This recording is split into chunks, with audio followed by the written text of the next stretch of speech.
I think mine not too dissimilar, but because I was playing at the time, so I was in the dressing room with my teammates, and then it's the next day I go in and I'm the manager. So I had to make a decision, obviously, whether I wanted to carry on playing, retire. I felt I could have played on for a couple of years, really, if I'm being honest, because I haven't really had any bad injuries throughout my career, and I was playing in midfield, which is a little bit easier than playing as a centre forward.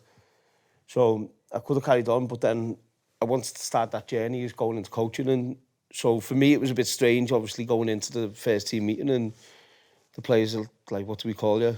It's like, but then the advantage I had with that was I knew which players in the dressing room were not good for the dressing room, so I could quite quickly.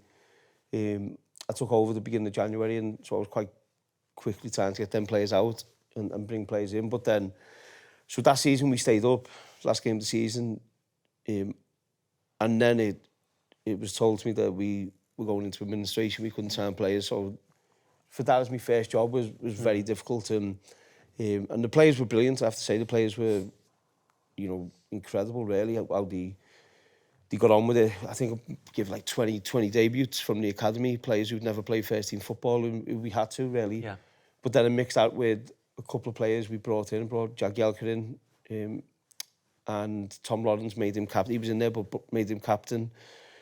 Ravel Morrison done really well when we come in. So we brought a few players in who had a bit of experience, who could help these younger players, and so they helped me massively, if I'm being honest. And then we ended up with the 21-point deduction, which without that we would have stayed up, which for that group of players would have been a massive achievement. So it was tough for the staff and for everyone, but I have to say it was probably the most enjoyable job I've done. And so throughout all of them, they were all good experiences, but the Derby one really was the one I enjoyed most.